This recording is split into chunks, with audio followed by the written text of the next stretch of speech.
India TV पर आज सुबह से आप देख रहे हैं मुख्यमंत्री सम्मेलन और थोड़ी देर के बाद दिल्ली के हालात बताने के लिए हमारे साथ होंगे दिल्ली के मुख्यमंत्री अरविंद केजरीवाल। दिल्ली में जहां मामले लगातार बढ़ रहे हैं, मौतों का आंकड़ा भी बढ़ रहा है, इस बीच में ये जो अनलॉक का फेज शुरू हुआ है, इसमें दिल्ली ने बहुत सी रियायतें दी हैं।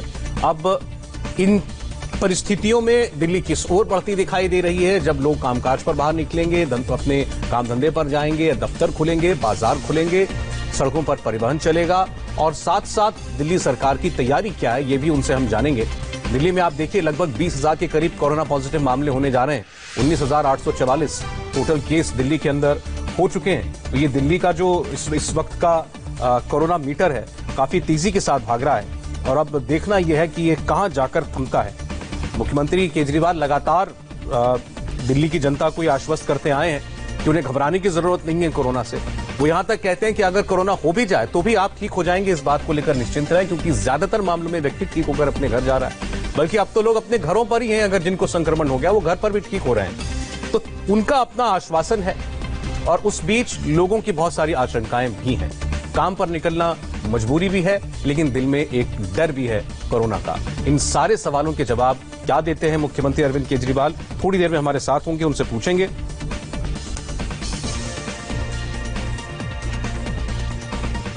और हमारे साथ जुड़ गए हैं सीधे अरविंद केजरीवाल जी। अरविंद जी, बहुत बहुत स्वागत है आपका। नमस्कार। नमस्कार नमस्कार सर। सर, सबसे पहले तो क्योंकि आज अनलॉक का पहला दिन है, आपके एक फैसले ने दिल्ली के अंदर थोड़ी कंफ्यूजन बढ़ा दी। आपने सर दिल्ली अंदर से तो खोल दिया और दिल्ली को बाहर से बंद कर दिया। आपने एक हफ्ते के लिए दिल्ली के बॉर्डर सील कर दिए, तो ये क्यों किया है? सौरभ जी, एक विकट समस्या है हमारे सामने, जिसको मैंने दिल्ली के लोगों के सामने रखा है। आज तक जब भी मेरे सामने इस तरह की समस्याएं पैदा हुई, मैंने हमेशा ईमानदारी के साथ सारे तथ्य जनता के सामने रखे और जनता का मार्गदर्शन मांगा और हमेशा मुझे अच्छा मार्गदर्शन मिला जनता से। और इसी जनता के स्नेह और विश्वास की वजह से हम इतना काम कर पा रहे हैं।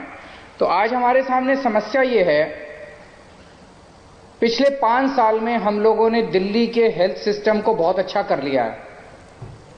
आज दिल्ली में कोरोना के केसेस बड़े तेजी से बढ़ रहे हैं। मेरे सामने ये भी डेटा है, लगभग आज 20,000 केस हो गए हैं दिल्ली में।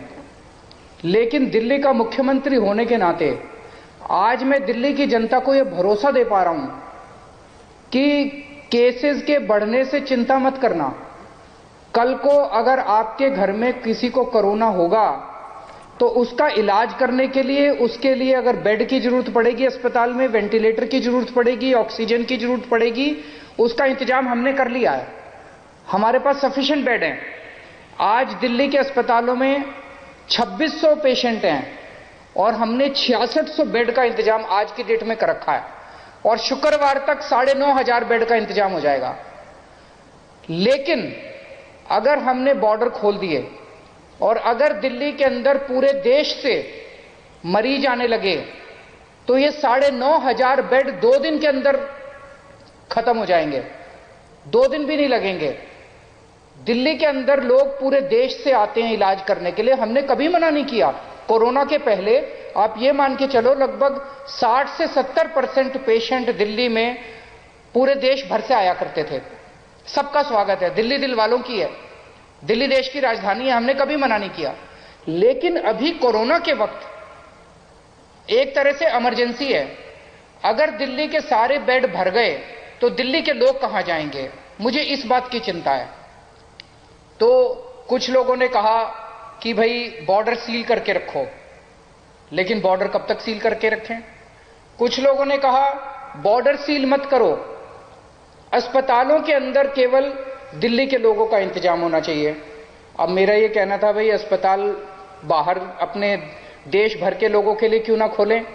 तो कुछ लोगों ने कहा अच्छा ऐसा करते हैं, कोरोना तक, जब तक कोरोना है, कुछ हफ्ते कुछ महीने, तब तक दिल्ली के अस्पतालों को देश के लोगों के, केवल दिल्ली के लोगों के लिए किया जाए।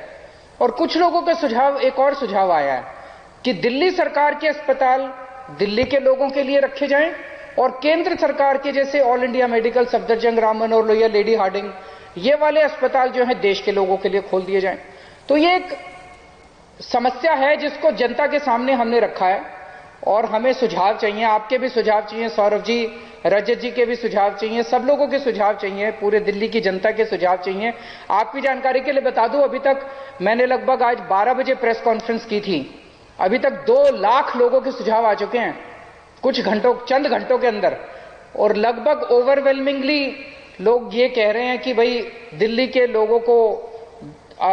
लोगों को भी सुविधा चाहिए होगी अगर कोरोना हो जाता है। कोरोना की इस महामारी के दौरान दिल्ली सरकार के अस्पताल जो हैं वो दिल्ली के लोगों के लिए रिजर्व होने चाहिए, केवल कोरोना के पीरियड के दौरान। लेकिन देखते हैं आगे, मुझे उम्मीद है कि जनता के और अच्छे सुझाव आएंगे। अरविंद जी, ये जो विषय है, मैं आपकी दुविधा तो समझ रहा हूं, लेकिन आप खुद भी समझ रहे होंगे कि ये एक बहुत बड़ा मॉरल इशू है। ये आपके सामने है समस्या गंभीर, लेकिन सोचें जरा कि अगर इस तरीके से बाकी राज्य सोचने लगे, जिसके यहां पर हेल्थ व्यवस्था दूसरे राज्य से बेहतर है, अगर वो ऐसा कर ले, देश में जिन राज्यों के पास अपने एम्स हैं, अगर वो ऐसा सोचने लगे, तो इसका क्या समाधान निकलेगा? और आप खुद ये कहते हैं कि कोरोना कब तक है ये तो कोई भी नहीं जानता। देखिए, मेरा अपना पहली चीज तो दिल्ली पूरे देश के अंदर एक अकेला ऐसा सेमी स्टेट कह लीजिए या यूनियन टेरिटरी कह लीजिए या ऐसा शहर है जिसके सामने ये समस्या है। बाकी सभी राज्य ऐसे हैं जिनमें शहर भी हैं, गांव भी हैं, तो उनको अपने पूरे राज्य की चिंता करनी होती है। लेकिन दिल्ली अकेला शहर है और कोई नहीं होगा, जैसे बॉम्बे है, बॉम्बे भी महाराष्ट्र का पार्ट है। दिल्ली अकेला शहर है जिसके सामने ये दुविधा है, जो दुविधा मैंने आपके सामने रखी है। तो सबसे पहले मुझे दिल्ली के लोगों का मुख्यमंत्री होते हुए दिल्ली के लोगों की स्वास्थ्य की व्यवस्था करनी पड़ेगी ना। कोई भी सिस्टम जो डिजाइन किया जाता है, जैसे एक अस्पताल बनाते हैं, अस्पताल जैसे ऑल इंडिया मेडिकल है, ऑल इंडिया मेडिकल में 4000 बेड हैं। अब अगर हम ये कहें भाई ऑल इंडिया मेडिकल तो देश का सबसे प्रीमियर इंस्टीट्यूट है और इसमें जितने लोग आए सबको एडमिशन मिलना चाहिए, तो 4000 बेड का अस्पताल है तो 4000 बेड लोगों को ही उसमें एडमिशन मिलेगा ना। तो जितने लोगों के लिए डिजाइन किया गया है सिस्टम, अब अगर हमने दिल्ली में इस टाइम 9500 बेड्स का इंतजाम किया है, 9500 बेड्स मैंने असेसमेंट किया है आने वाले कुछ महीनों के लिए दिल्ली के लोगों के लिए पर्याप्त हैं। दिल्ली के अंदर केसेस बढ़ रहे हैं लेकिन लोगों का अस्पताल के अंदर एडमिशन उतना नहीं हो रहा, घरों के अंदर लोग इलाज करा रहे हैं। लेकिन हमें अपनी स्पेयर कैपेसिटी रखनी पड़ेगी ना।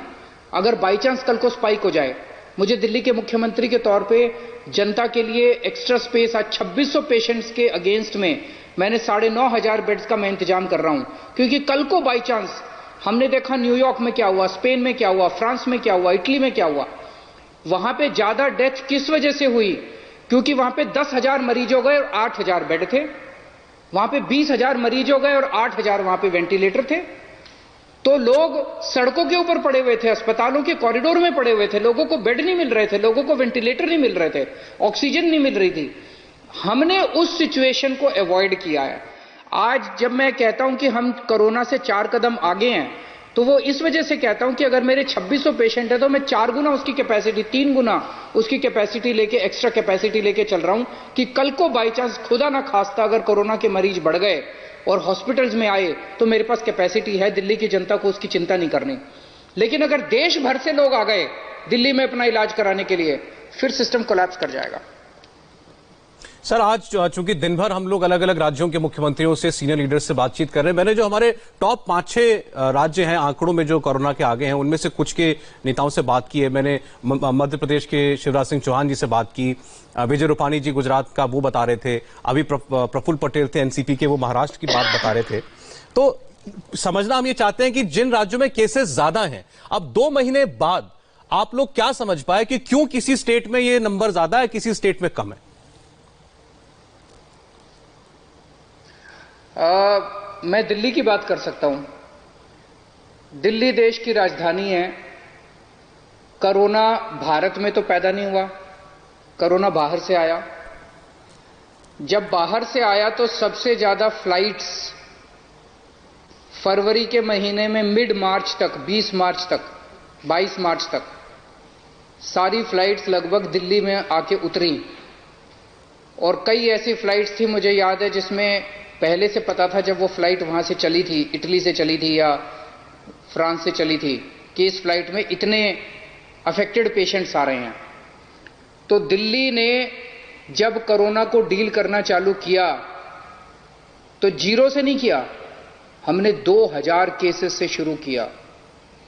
इतने सारे केसेस बाहर से आए थे, तो 2000 केसेस से जब हमने शुरू किया, वो 2000 केसेस जब समाज में फैले तो उन्होंने भी काफी फैलाया उसको। लेकिन अपने देश के लोग थे, केंद्र सरकार का निर्णय था कि भाई बाहर से अपने भारत के लोगों को लेके आना है। हमने उसका सपोर्ट किया, हमने उसको पूरी तरह से समर्थन किया और हम कोई किसी को दोष नहीं दे रहे, अपने देश की बात है। तो मैं दिल्ली का बता सकता हूं कि दिल्ली के अंदर केसेस क्यों बढ़े।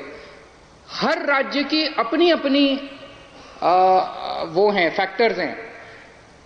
अगर किसी राज्य के अंदर केसेस कम हैं तो ये कहा जाए कि वो कोई वहां की सरकार ने बहुत एक्स्ट्राऑर्डिनरी कदम उठाए, या किसी राज्य के अंदर केसेस ज्यादा हैं तो वहां की सरकार बिल्कुल निकम्मी है। मुझे लगता है ये क्लियर कट कहना, क्योंकि बड़े बड़े देश America, Spain, Italy, France, London, जो कि सबसे वेल गवर्नड दुनिया के देश माने जाते हैं, वहां कोरोना इतना फैल गया। तो ये कोरोना अपने तरीके से फैल रहा है। आज एक मैं अखबार में स्टोरी पढ़ रहा था जिसमें लिखा था कि पूरे देश में सबसे अच्छा लॉकडाउन कहां इंप्लीमेंट हुआ, तो उसमें था नंबर 1 चंडीगढ़ और नंबर 2 दिल्ली। तो दिल्ली के लोगों ने लॉकडाउन खूब अच्छा किया, लेकिन फैल गया। अब फैल गया तो इसको कंट्रोल करेंगे, सारे मिलके करेंगे। लेकिन मेरा अपना यह असेसमेंट है कि शायद चंद हफ्तों के बाद, 1 या 2 महीने के अंदर, ये दिल्ली का कर्व फ्लैटन होना चालू होगा। और तब तक अगर हमने इसको सिचुएशन को आउट ऑफ हैंड नहीं जाने दिया, जब मैं कह रहा हूं सिचुएशन आउट ऑफ हैंड, तो मैं तब मानूंगा सिचुएशन को आउट ऑफ हैंड जब दिल्ली के अंदर लोगों को बेड मिलने में मुश्किल होगी, लोगों को वेंटिलेटर मिलने में दिक्कत होगी, लोगों को ऑक्सीजन मिलने में दिक्कत होगी। आज दिल्ली में भी वो व्यवस्था नहीं है, वो दिक्कत नहीं है। सर, आप कह रहे हैं सिचुएशन आउट ऑफ हैंड नहीं है, लेकिन जो आपके पड़ोसी राज्य हैं जिनकी सीमाएं दिल्ली से लगती हैं, यूपी और हरियाणा, वो वहां के लोग मुख्यमंत्री ये कह रहे हैं कि हम दिल्ली के लोगों को की आवाजाही नहीं फ्री कर सकते। उन्होंने बॉर्डर बंद किए हुए हैं दिल्ली के साथ। वो कहते हैं कि हमारे यहाँ ज्यादातर मामलों के सोर्स दिल्ली में है। नोएडा के अधिकारी कह रहे हैं कि 42% सोर्स जो है हमारे मामलों के, वो दिल्ली से आ रहे हैं। देखिए, उनकी चिंता को मैं समझ सकता हूं। जैसे मैं कह रहा हूं कि दिल्ली के अंदर 2000 के करीब जब बाहर से फरवरी मार्च में बहुत सारे लोग आए, वो फैला कोरोना, तो वो सोर्स वो था।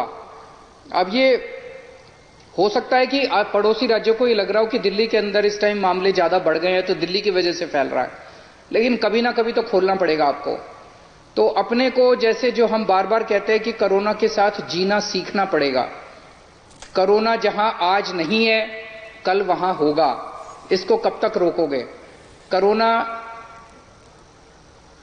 अगर हो जाए, लेकिन अगर हम इतनी व्यवस्था कर ले कि कोरोना होने के बाद जनता को दर दर ठोकरें ना खानी पड़े, मौतें कम रह सकें, मौत कम से कम हो, मुझे लगता है ये सबसे अच्छा मैनेजमेंट कोरोना का हो सकता है।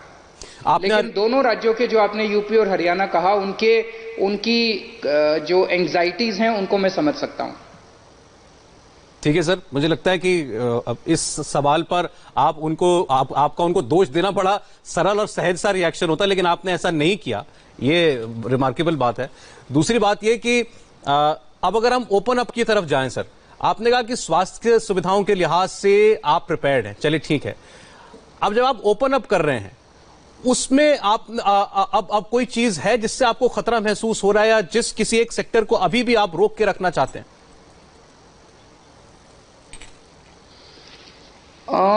धीरे धीरे केंद्र सरकार इस पे नजर रखे हुए है, और केंद्र सरकार की जो गाइडलाइंस आती हैं पूरे देश के लिए, हम उन गाइडलाइंस को बड़े डिटेल में और माइन्यूटली उसको फॉलो करते हैं। क्योंकि मैं समझता हूं ये एक ऐसी बीमारी है जिसके बारे में सबसे ज्यादा रिसर्च केंद्र के इंस्टीट्यूशंस कर रहे हैं। केंद्र के पास ज्यादा रिसोर्सेज हैं, ज्यादा एक्सपर्टीज है इसको देखने की। तो केंद्र सरकार जो जो गाइडलाइंस देती है उसके हिसाब से हम काम कर रहे हैं। अच्छा सर, अभी मनीष जी की उन्होंने ट्वीट किया, उन्होंने कहा कि केंद्र की तरफ से हमें फौरी 5,000 करोड़ रुपए की मदद की जरूरत है, दिल्ली की सरकार अपनी तनख्वाहें नहीं दे पा रही है। इसको लेकर के बहुत पॉलिटिकल एक्टिविटी हुई और बहुत पॉलिटिकल रिएक्शंस आए। मैं एक तो आपको बता रहा हूं, जैसे गौतम गंभीर ने कहा आपको क्या प्रिंटिंग प्रेस खरीदनी है, वो तंज मार रहे थे कि विज्ञापन बहुत करती है आपकी सरकार। ऐसे ही मनोज तिवारी ने कहा। सबसे इंटरेस्टिंग रिएक्शन लेकिन अजय माकन का है, जो कांग्रेस के नेता हैं।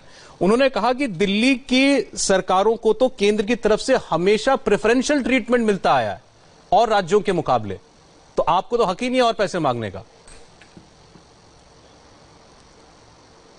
मैं इस पे कोई भी राजनीतिक टिप्पणी नहीं करना चाहूंगा। जब से कोरोना हुआ है मैं समझता हूं ये बहुत गंभीर समस्या है, पूरी दुनिया के लिए बहुत गंभीर समस्या है। और इस वक्त राजनीति छोड़ के सबका धर्म ये है कि सब लोग मिलके पार्टीबाजी छोड़ के, राजनीति छोड़ के लोगों की सेवा करें और देश को इस समस्या से बाहर निकालने की कोशिश करें। जैसे केंद्र सरकार प्रधानमंत्री जी के नेतृत्व, वो लिंक टूट गया। नहीं सर, आ रही है आपकी आवाज, आप बोलिए। शायद फोन कट गया उनकी, हमारी आवाज उनको नहीं जा रही है। चलिए, तो अभी तक लेकिन जो प्रमुख बातें अरविंद केजरीवाल जी ने बताई आपको बता दें। उनका कहना है कि कोरोना के मामले दिल्ली में बढ़ रहे हैं, इससे वो भी चिंतित हैं, लेकिन उनका मानना है कि ये जल्द काबू में आएंगे। दिल्ली के बॉर्डर्स को फिलहाल सील किया गया है 1 हफ्ते के लिए। उनका कहना है कि हमने दिल्ली के लोगों से इस पर राय मांगी है और उस राय की बिना पर तय किया जाएगा कि ये बॉर्डर खोले जाएं या ना खोले जाएं। इसके पीछे वो वजह बताते हैं कि दिल्ली का जो हेल्थ इंफ्रास्ट्रक्चर है वो इसको स्ट्रेस में नहीं लाना चाहते, क्योंकि एक बार बॉर्डर खुलेगा तो फिर तमाम लोग दिल्ली में आएंगे, उनका इलाज करना होगा। जुड़ गए हमारे साथ अरविंद जी। जी अरविंद जी, प्लीज बोलिए। तो मैं ये कह रहा था कि इस वक्त हमें राजनीति छोड़ के, सब लोगों को पता है कि कोरोना की वजह से टैक्स कम आ रहा है। टैक्स कम क्या आ रहा है, लगभग नेग्लिजिबल आ रहा है। तो दो महीने तो हमने काम चला लिया, अब थोड़ी दिक्कत है। तो जब दिक्कत है तो केंद्र के पास ही जाएंगे ना हम पैसे मांगने के लिए। तो मैं तो समझता हूं इन सभी पार्टियों को केंद्र सरकार से कहना चाहिए था, दिल्ली की बीजेपी को भी कहना चाहिए था, दिल्ली की कांग्रेस को भी कहना चाहिए था कि हाँ भाई, कोरोना के टाइम में संकट है, आप लोग दिल्ली की सरकार की मदद करें। अब मदद करने की बजाय वो हमारे ऊपर गाली गलौज कर रहे हैं, तो मैं उसके ऊपर पढ़ना नहीं चाहता, उनको करने दीजिए। लेकिन सर, प्रॉब्लम तो अपनी जगह पर रहेगी, तो उसके बारे में हमको जरा बताइए कि नहीं, अगर आपको कोई रिलीफ पैकेज मिलता है तो कैसे चलेगी दिल्ली आगे?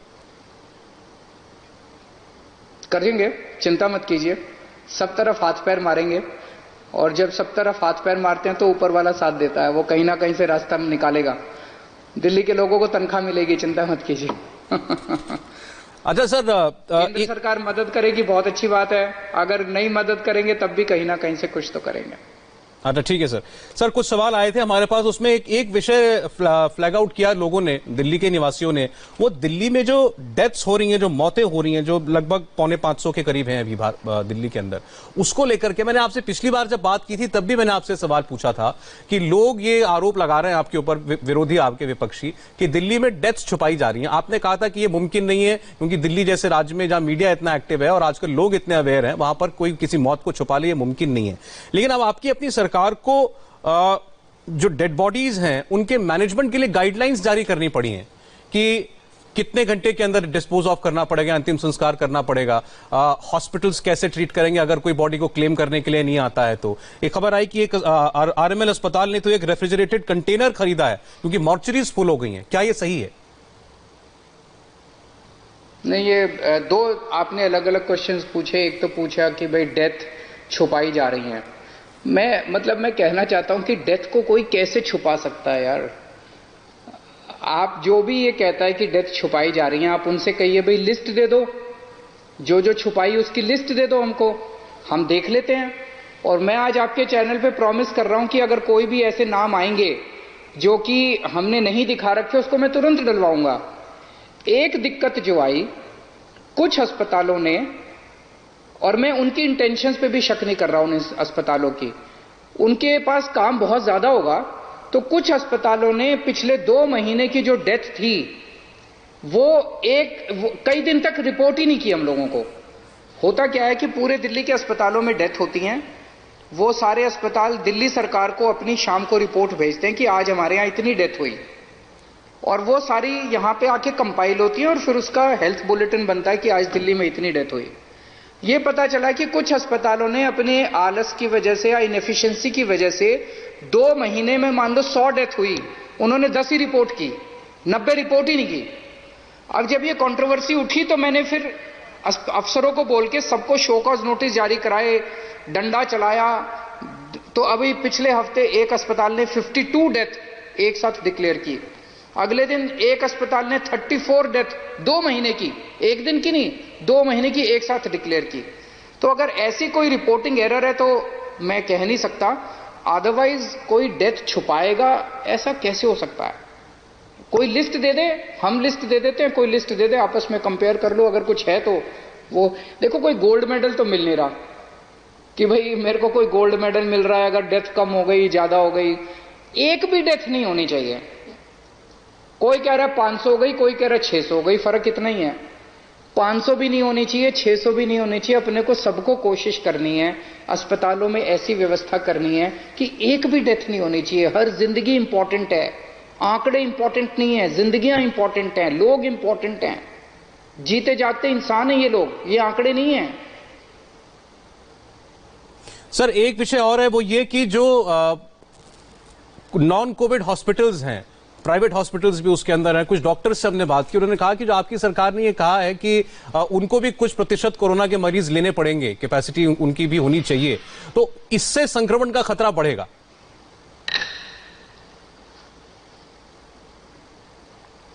ऐसा नहीं है, उनको व्यवस्था करनी पड़ेगी। आज जैसे सफदरजंग हॉस्पिटल में मैं समझता हूं शायद 2-2.5 हजार टोटल बेड होंगे, उसमें से 250 बेड उन्होंने इसके लिए रखे हुए हैं, कोविड के लिए, तो वो रखे हुए हैं, उन्होंने व्यवस्था की है, उसका अलग से इंतजाम किया हुआ है। ऐसे और भी कई अस्पताल है जिन्होंने अपने पार्शली उन्होंने कुछ बेड्स जो हैं वो उसके लिए। ये सारी समस्या आई कुछ केसेस में, कुछ अस्पतालों में। जैसे 1-2 केसेस मेरे हमारी नजर में आए।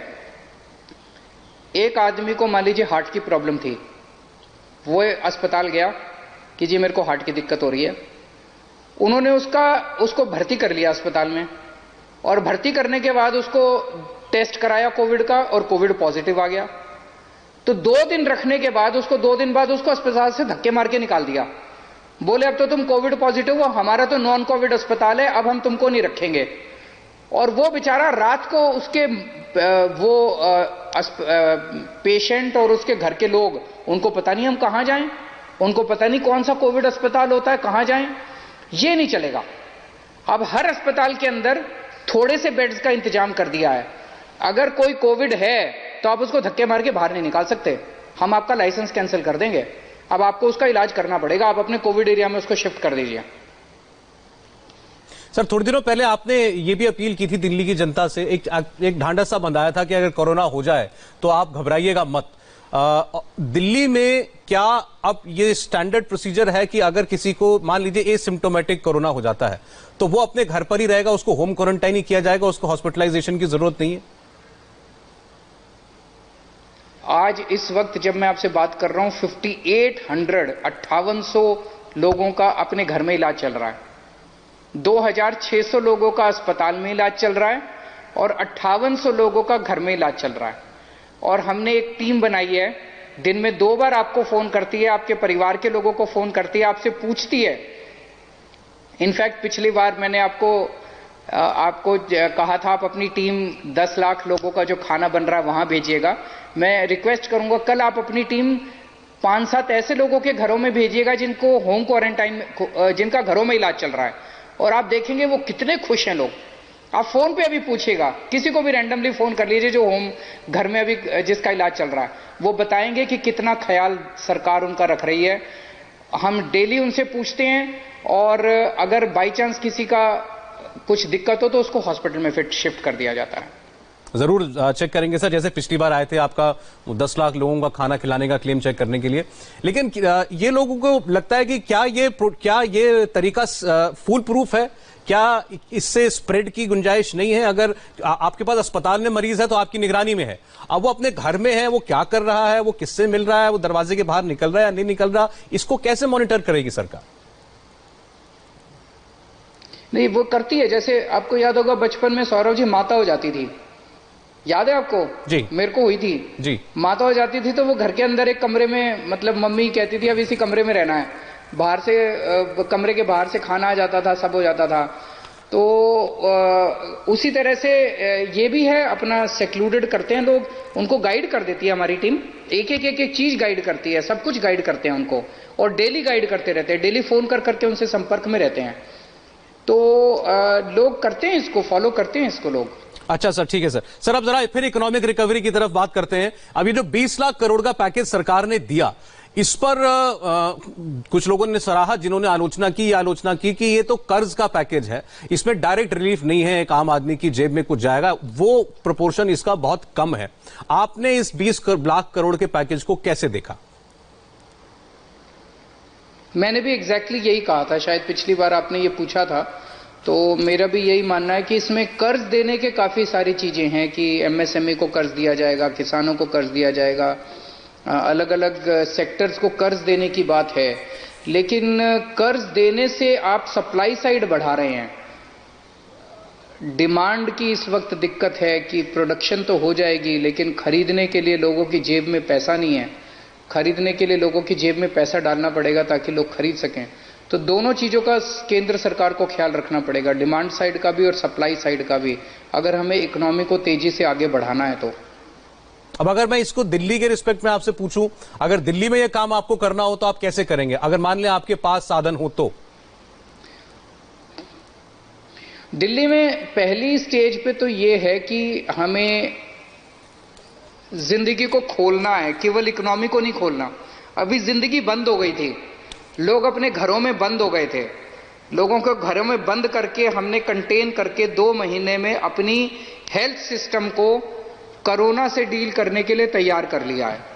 अब लोग बाहर निकल रहे हैं, अब लोग जिंदगी अपनी जीनी चालू की है, लोग दफ्तर जा रहे हैं, लोग अपना काम पे जा रहे हैं, कुछ लोगों की नौकरियां चली गई है, वो नौकरियां ढूंढ रहे हैं। एक बार अगर जिंदगी लाइन पे आ गई तो मुझे लगता है कि दिल्ली इंडस्ट्रियल स्टेट नहीं है, दिल्ली बेसिकली सर्विस सेक्टर का स्टेट है।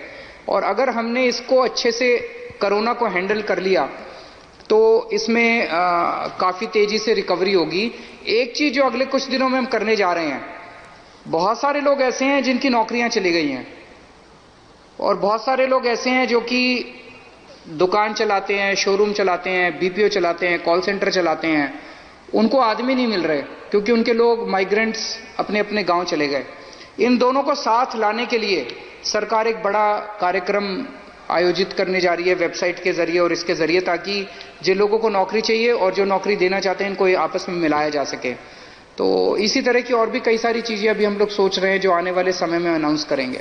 सर लेकिन आपने कहा केंद्रीय गाइडलाइंस को बड़ी बारीकी से फॉलो करते हैं, उस पर उसको पढ़ते हैं, लेकिन दिल्ली के अंदर आपने बाजार पहले खोले थे, अब आपने ऑड इवन का नियम भी हटा दिया। आपने गाड़ियों में कितने लोग चलेंगे इसकी कोई सीमा अब नहीं रह गई है, या ई रिक्शा है या रिक्शा है, ऑटो रिक्शा है, उसमें एक पैसेंजर की पहले प्रतिबंध था, वो भी आपने हटा लिया है। क्या ये थोड़ा जल्दी नहीं है? जो केंद्र सरकार ने कहा वैसे ही किया हमने। नहीं, अगर आपके अपने अनुभव से पूछूं मैं, कि बार हम लेटर पे ना जाएं, आपका अपना अनुभव दिल्ली का? मेरा अनुभव ये कहता है, जैसे मैंने कहा कि दोनों चीजों के बीच में बैलेंस करना पड़ेगा। अब जिंदगियां खोलनी पड़ेगी, इकोनॉमी खोलनी पड़ेगी, और वो खोलने से जो थोड़ा बहुत कोरोना बढ़ेगा, उस बढ़ने के लिए हम तैयार है। जैसे मैंने कहा 2600 पेशेंट्स आज हमारे हैं, लेकिन 9,500 बेड्स का इंतजाम हो गया है। तो आज अगर थोड़ा कोरोना बढ़ भी जाता है इस वजह से, तो हम उसको डील करने के लिए तैयार हैं। लेकिन परमानेंटली अब लॉकडाउन में लोगों की जिंदगी रह नहीं सकती, लोग मर जाएंगे, भूखमरी से मर जाएंगे लोग। सर एक विषय जो मजदूरों को लेकर के था, हालांकि अभी आपने कहा कि दिल्ली इंडस्ट्रियल स्टेट नहीं है, सर्विस सेक्टर ज्यादा है दिल्ली के अंदर, लेकिन फिर भी इतना माइग्रेशन अगर हुआ है, पहले तो कितना माइग्रेशन हुआ है, अगर इसका कोई फिगर आपके पास हो, और क्या वो माइग्रेंट लेबर वापस अगर नहीं आती, जो कि हाल फिलहाल में नहीं आने जा रही, तो क्या ये कोई संकट है, कोई दिक्कत है? मेरे अपने हिसाब से लगभग 3.5-4 लाख लोग गए हैं। हमने ट्रेनें चलाई थी अभी केंद्र सरकार से बात करके, और जब हमने ऐलान किया कि भाई जो जो लोग दिल्ली से जाना चाहते हैं वो अपने आप को रजिस्टर करें, तो वेबसाइट पे लगभग 6-7 लाख लोगों ने रजिस्टर किया था। लेकिन साथ साथ दिल्ली खुलती चली गई, तो जब हमने ट्रेन चलाई और लोगों को भेजना चालू किया तो जाने वाले लोग केवल 3.5-4 लाख ही आए। बाकी लोगों ने जाने से मना कर दिया उसके बाद जब दिल्ली खुल गई। तो मैं उम्मीद करता हूं कि शायद इतने ही लोग गए हैं दिल्ली के बाहर, और 2-3 महीने इंतजार कीजिए, एक बारी जब पूरी तरह से सारी चीजें खुल जाएंगी मैं उम्मीद करता हूं कि वो लोग लौट के भी आएंगे। तो इसीलिए अभी ये संकट है जो मैंने अभी बताया कि मान लीजिए एक कंपनी थी, उस कंपनी में काम करने वाले 10 लोग वापस चले गए, लेकिन 10 लोग और है कहीं पे दिल्ली के अंदर जिनको नौकरी नहीं मिल रही। तो अगर हमने इन दोनों को मिला दिया तो नौकरी का संकट, लोगों की नौकरी का संकट और धंधा चलने का संकट दोनों खत्म हो जाएंगे। सर एक सवाल, जो नौकरी पेशा लोग हैं, खास तौर पर मिडिल क्लास में काम करने वाले या लोअर मिडिल क्लास में काम करने वाले जो किसी के यहाँ नौकरी करते हैं, उनका संकट, उनका दर्द ये है, कहते हैं कि हमें बहुत सारी जॉब्स चली गई हैं और या किसी को लॉन्ग लीव पर भेज दिया गया है या कहीं नौकरी पर रखा हुआ है तो तनख्वाहें नहीं मिल रही हैं। ऐसे लोगों के लिए कोई सरकार कोई पैकेज क्यों नहीं लेकर के आती है? गरीब की चिंता सबसे पहले होनी चाहिए, बिल्कुल, इसमें कोई दो राय नहीं है। वहां मदद जाती है, कॉर्पोरेट के लिए पैकेज अनाउंस हो जाता है, वो नौकरी पेशा आदमी के लिए क्यों नहीं होता? लेकिन अब जब दफ्तर खुल रहे हैं, ये वाले सारे दफ्तर खुलेंगे, मेरे पास भी अब काफी मेरे को पता चलता है कि वो कंपनी खुल गई, उसने अपने सारे लोगों को मैसेज भेजा है कि भाई इतनी तारीख से वापस काम पे आ जाओ। इसीलिए सौरभ जी आपने बिल्कुल सही बोला है कि अगर ज्यादा दिन लॉकडाउन चला तो अभी तक तो हम गरीबों को कह रहे थे, अब लोअर मिडिल क्लास और मिडिल क्लास भी बहुत बुरी तरह से इस पे इफेक्ट होना चालू हो जाएगा। अब जरूरत है कि कंपनियां खुलें, इंडस्ट्री खुलें, दुकानें खुलें, मॉल्स खुलें, शॉपिंग कॉम्प्लेक्स खुलें और लोग वापस काम पे जाएं।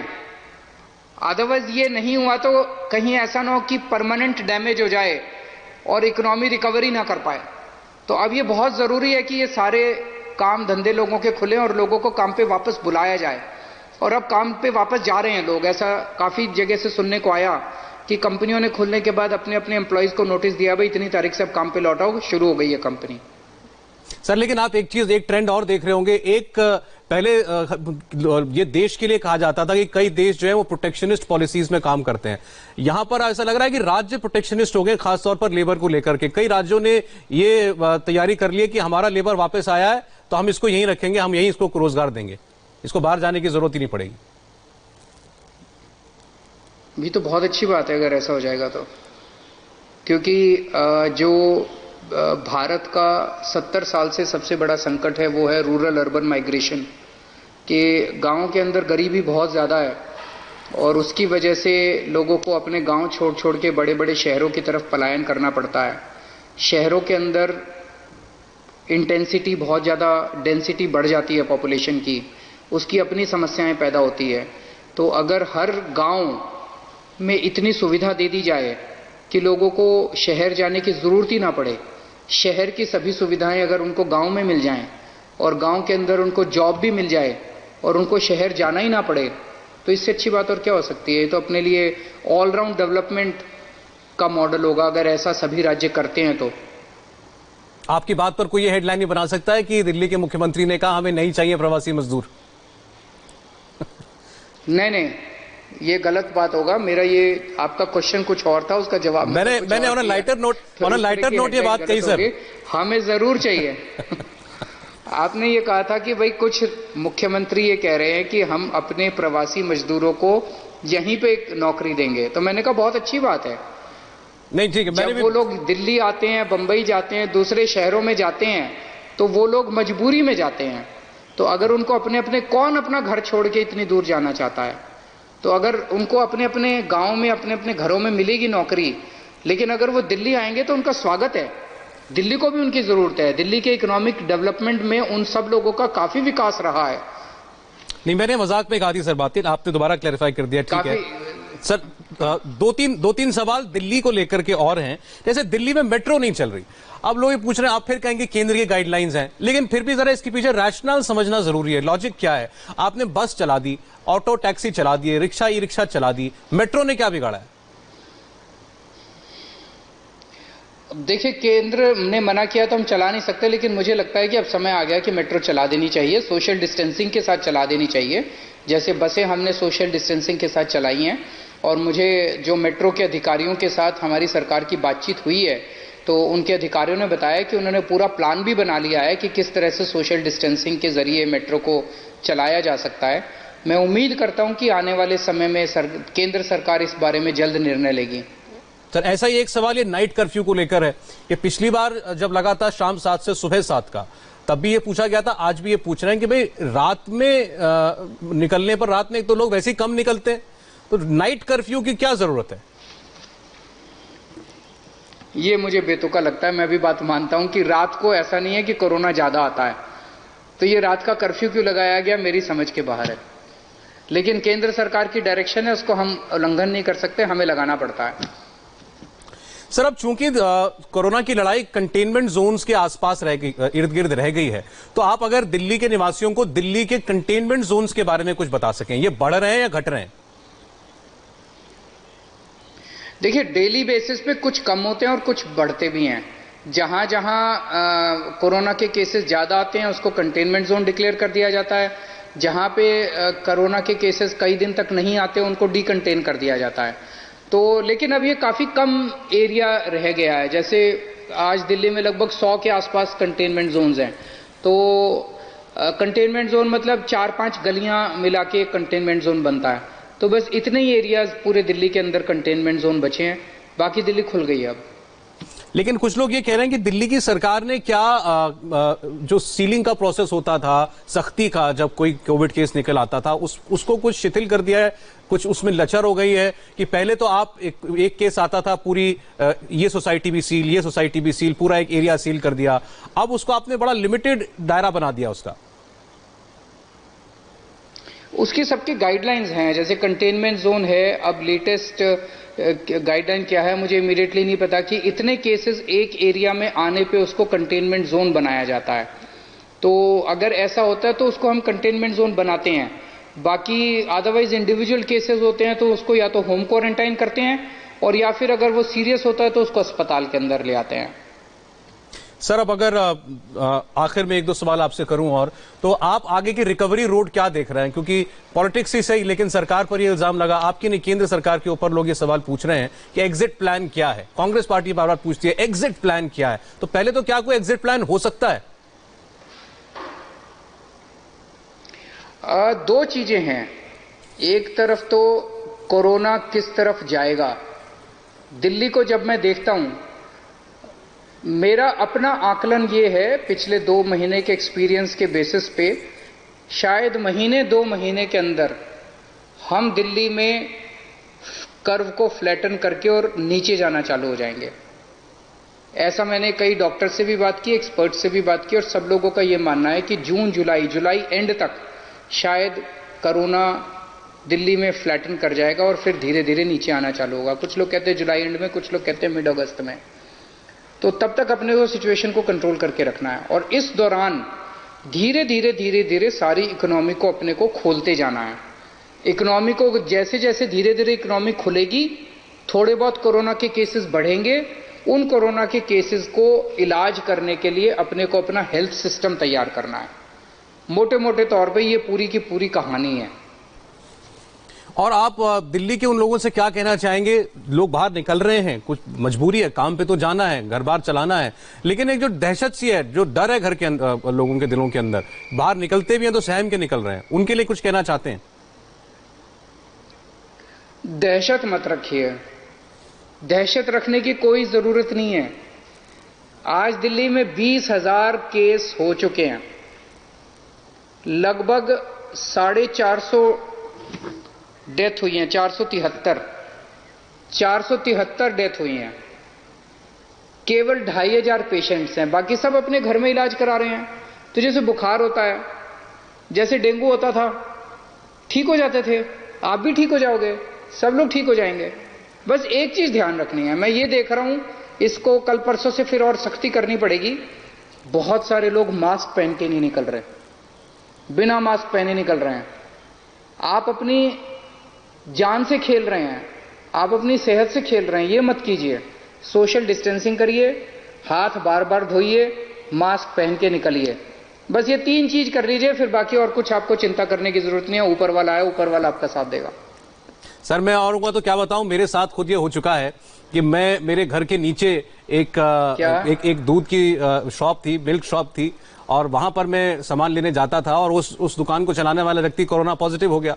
अब मैं बयान नहीं कर सकता कि जब तक ये पता नहीं चल गया कि मैंने जिस व्यक्ति के हाथ से उसकी दुकान से सामान लिया था वो नेगेटिव है, मुझ पर क्या बीती है।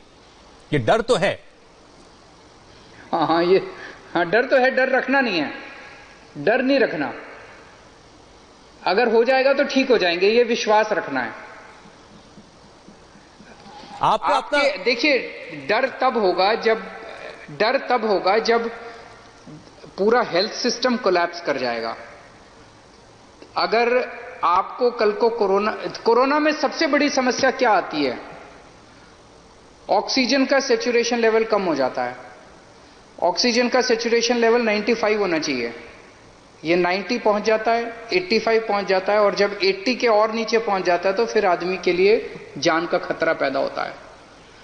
अगर हमने ऑक्सीजन के लिए काफी व्यवस्था कर ली, जो मैंने कहा 9,500 बेड्स का इंतजाम कर लिया, जिसमें 8,500 बेड्स हमारे ऑक्सीजन के बेड्स हैं, आपको चिंता करने की जरूरत नहीं है। आपकी सरकार आपके साथ है, चिंता मत कीजिए। सर आप ये बताइए कि आपका कामकाज कैसे चल रहा है? अब नेता का काम या मंत्री का काम घर बैठ के तो होता नहीं है, आपको तो लोगों के बीच में जाना है, लोगों से मिलना भी है, अफसरों से भी मिलना है, निर्देश भी देना है। लोगों के बीच में जाने का भी सब अवॉइड कर रहे हैं सब लोग। मैं बाकी सब लोगों से भी कहूंगा भाई, जितना कम से कम बहुत जरूरी हो उतना ही मिलने का काम करें, और मिले भी तो सोशल डिस्टेंसिंग के साथ मिलें। अगर बिना मिले काम चल जाए तो बिना मिले करें। सर डॉक्टर तो हमारी भी मीटिंग्स जो हैं, बहुत सारी मीटिंग्स तो कॉन्फ्रेंस वीडियो कॉल पे हो जाती हैं, बहुत सारी मीटिंग्स जो हैं वो कभी कभी मिलना पड़ता है, तो फिर सोशल डिस्टेंसिंग का पूरी तरह से फॉलो किया जाता है। सर आपको देख रहा हूं तो ये सवाल मन में आया, जैसे डॉक्टरों की आदत हो जाती है वो स्टेथोस्कोप को हमेशा गले में टांग कर रखते हैं, कान पर तो तभी लगाते हैं जब मरीज से बात करनी होती है। आपका मास्क देख कर ये लग रहा है, इसको आप लगाते भी हैं या ऐसे ही लटका रहता है ये? नहीं, अभी आपसे बात कर रहे हैं, अगर मैं ये लगा लूंगा तो आवाज साफ नहीं आएगी, इसीलिए। ठीक है सर, एक लास्ट सवाल सर, मुझे अभी पूछा है किसी ने सोशल मीडिया पर कि दिल्ली के लोगों को आपसे यह आश्वासन चाहिए कि भाई दिल्ली न्यूयॉर्क या देश में कहे तो मुंबई नहीं बनना चाहिए। आज की डेट में जितने केसेस हैं, जितने मरीज आ रहे हैं, उनके बेसिस पे मैं कह सकता हूं कि हमने जितनी जरूरत है उससे 4 गुना ज्यादा इंतजाम किया हुआ है। मेरा अपना आकलन ये कहता है कि हम दिल्ली को न्यूयॉर्क नहीं बनने देंगे, हम दिल्ली को स्पेन नहीं बनने देंगे, हम दिल्ली को इटली नहीं बनने देंगे। अभी हमारी पूरी तैयारी है। दुनिया भर में जो देश हुए उनको मैंने बहुत अच्छे से स्टडी किया, और मैंने ये देखा कि उन्होंने कहां गलतियां की, हम वो गलतियां ना करें, और उसको स्टडी करके हम लोगों ने अपना पूरा सिस्टम डिजाइन किया है। मैं उम्मीद करता हूं कि भगवान की दया से, आप लोगों की दुआ से हमारा शहर न्यूयॉर्क की तरह नहीं बनेगा।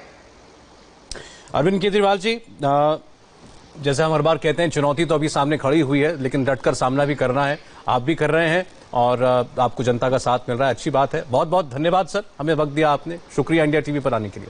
शुक्रिया, थैंक यू। दिल्ली के मुख्यमंत्री अरविंद केजरीवाल। फिलहाल एक ब्रेक का वक्त है, ब्रेक के बाद शाम आपको बताते जाएंगे, शाम 7 बजे इंडिया टीवी पर यूपी के मुख्यमंत्री योगी आदित्यनाथ को आप जरूर सुनिएगा। फिलहाल एक छोटा सा ब्रेक।